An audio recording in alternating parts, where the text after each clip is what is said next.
Baik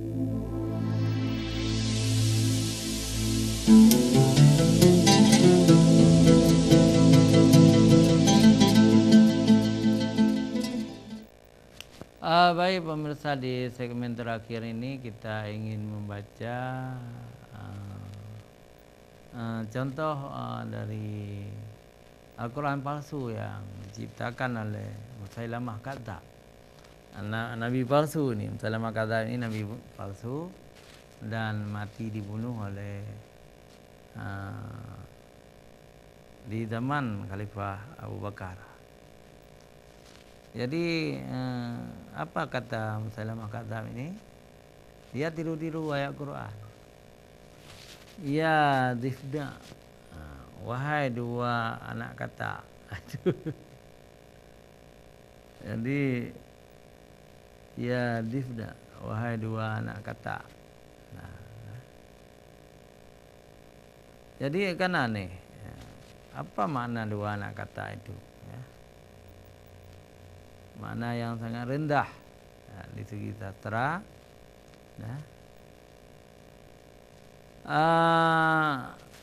Ya Difda'atin binti Dafda'in naqiyalakum tangqin lal ma'a takdirin wala syariba namna'in ra'suka fil ma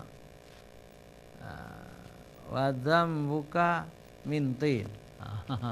Artinya, wahai anak kata betina. Jadi anak dari dua pasang kata.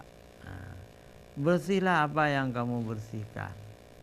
Air tidak kamu kotori dan peminum tidak kamu halangi. Kepalamu di dalam air, sedangkan ekormu di darat. Itu Quran palsu. Ayat palsu. Ayat yang ditiru-tiru oleh Nabi palsu Musailamah Kadzdzab. Tidak mengandung pelajaran apapun. Tidak mengandung sastra di situ. Hanya kalimat-kalimat yang tidak bermanfaat. Begitu juga dia meniru firman Allah yang lain, ya. Wal mubadziratid dzar'a. Dia tiru ayat yang mirip-mirip dengan Al-Qur'an. Demi biji-bijian yang ditanam. Wal hasidati hasda. Demi panenan yang dipanen. Wadzariyati kamha. Demi angin yang menerbangkan biji gandum. Dan seterusnya, dia tiru surat Al-Quran, ya, yang benar dia balik-balik dan dia menipu orang. Dia katakan ini dari Allah. Sehingga Nabi palsu itu juga mati terbunuh. Pemirsa Aceh TV yang dirahmati Allah, di zaman sekarang juga banyak Nabi palsu, ya. Banyak Nabi palsu, baik yang masih hidup maupun yang sudah mati, tetapi tidak ada pengikutnya. Kenapa tidak ada pengikutnya? Karena memang dia Nabi palsu. Barang siapa mendakwakan dirinya seorang Nabi, mereka itu tempatnya dalam neraka. Kenapa? Karena Nabi sudah ditutup oleh Allah dengan Nabi terakhir, Nabi 25, yakni Nabi Muhammad sallallahu alaihi wasallam. Beliau adalah khataman nabiyyin, penutup para nabi. Jadi kalau ada nabi palsu, itu jangan dipercaya.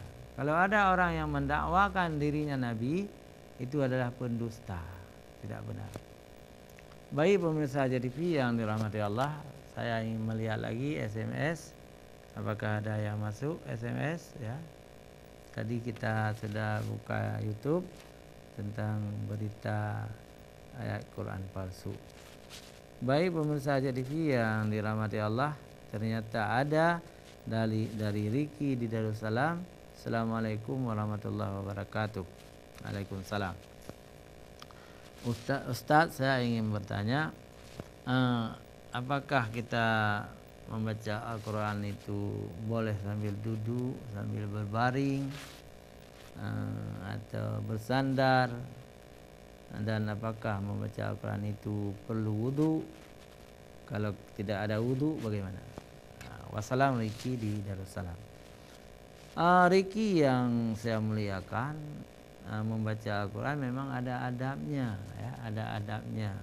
Yang sangat terbaik kita membaca Al-Quran ada wudu. Dengan ada wudu, lalu kita duduk bersimpuh,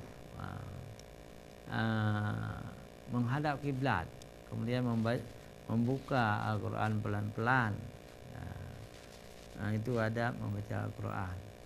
Tapi kalau adab-adab itu tidak kita gunakan juga tidak masalah. Misalnya kita membaca Al-Quran di atas kursi, ada meja, kita duduk seperti ini juga boleh. Oh, misalnya kita mau tidur-tiduran sambil membaca Al-Quran juga boleh. Bersandar di kursi seperti ini, ya, baca Al-Quran pegang, boleh juga, semuanya boleh. Sambil berbaring dibolehkan. Cuma adabnya sudah tidak kita gunakan, ya. Terima kasih Ricky, ya. Kita tunggu lagi. Banyak, sudah 2 lagi SMS ini. Alhamdulillahirabbil alamin. Dari Ibu Cudani di Langgugup, ya. Assalamualaikum Ustaz. Waalaikumsalam warahmatullahi wabarakatuh. Saya Ustaz mampu menamatkan Al-Quran biasanya setiap Ramadan itu 2 kali. Itu yang mampu saya lakukan. Tetapi saya membacanya tidak beraturan Ustaz. Jadi meloncat-loncat dari ayat lain ke ayat lain, tetapi semua ayat-ayat itu terbaca. Misalnya hari ini saya senang di Al-Baqarah, besok saya baca di Ali Imran, kadang-kadang di Yasin, kadang-kadang ayat-ayat di Ar-Rahman. Tidak teratur Ustaz. Apakah ini dibolehkan? Wassalam Ibu Cuani bilang gugu kan. Boleh saja. Tidak masalah, boleh saja. Tapi yang penting yang penting ditandai, beri tanda supaya terus kita baca jangan terulang-ulang. Kalaupun terulang nggak masalah juga, karena itu ayat Quran. Cuma yang lebih baik kita baca berperaturan. Misalnya tamat satu surah kita sambung surah yang lain, itu lebih baik. Tetapi bisa jadi karena surah panjang-panjang itu kita bosan untuk meneruskan surah tersebut, ya. Misalnya surah yang paling panjang itu kan surah Al-Baqarah, ya. Surah Ali Imran juga panjang, surah Al-Maidah juga panjang. Jadi memang kadang-kadang bosan gitu. Lalu kita pindah ke surah Ar-Rahman, mungkin gayanya lebih santai, ayat-ayatnya pendek, boleh saja, ya. Boleh saja. Baik, ini dari Hakim di Teladan, ya.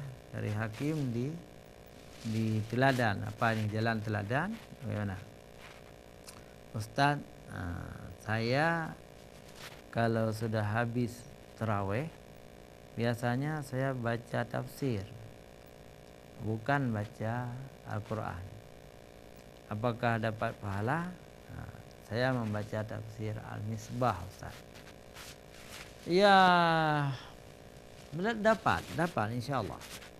Jadi Bapak Hakim silakan saja membaca tafsir, ya.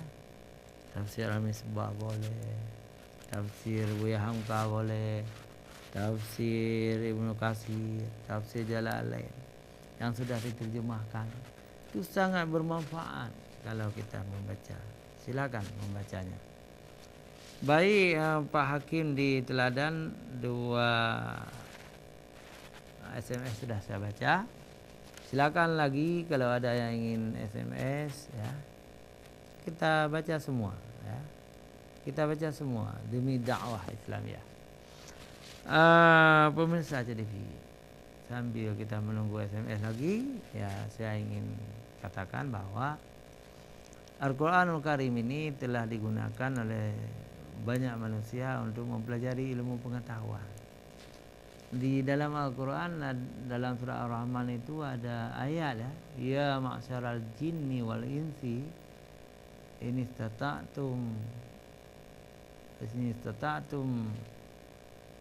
bagaimana, ya ma'syaral jinni wal insi ini istata'tum antamfudu min aqtaris samawati wal ard famfudu la tamfudu illa bisultan.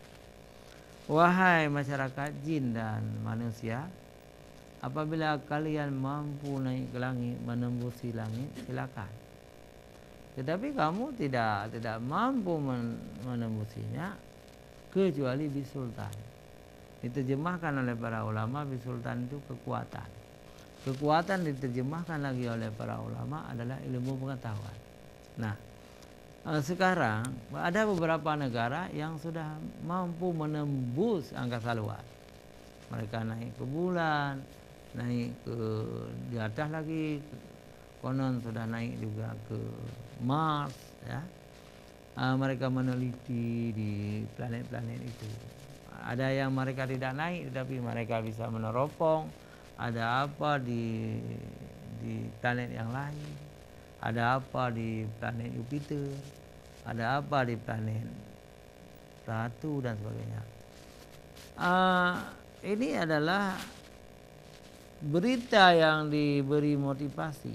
Jadi Allah Al-Quran memberi motivasi kepada manusia untuk naik ke langit. Lalu rupanya ayat ini diamalkan oleh non-Islam. Orang non-Islam tahu lalu mereka pelajari. Maka mendaratlah Apollo 11 di bulan, Armstrong manusia pertama yang naik ke bulan. Mereka itu adalah, kalau nggak salah saya, orang Rusia ya. Yang pertama Apollo 11 orang Amerika ya, Armstrong orang Amerika, saya lupa entah orang apa. Yang jelas manusia sudah naik ke bulan. Jadi kemudian dibawa juga orang-orang Islam.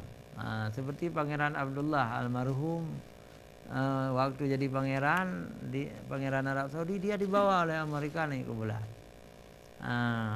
Kemudian pulang dari bulan dia jadi raja, tapi kemudian sudah wafat dia, sudah mangkat. Jadi begitu juga pernah orang Malaysia dibawa ke bulan. Pernah juga orang Kazakhstan, orang Islam, dibawa ke bulan oleh Rusia.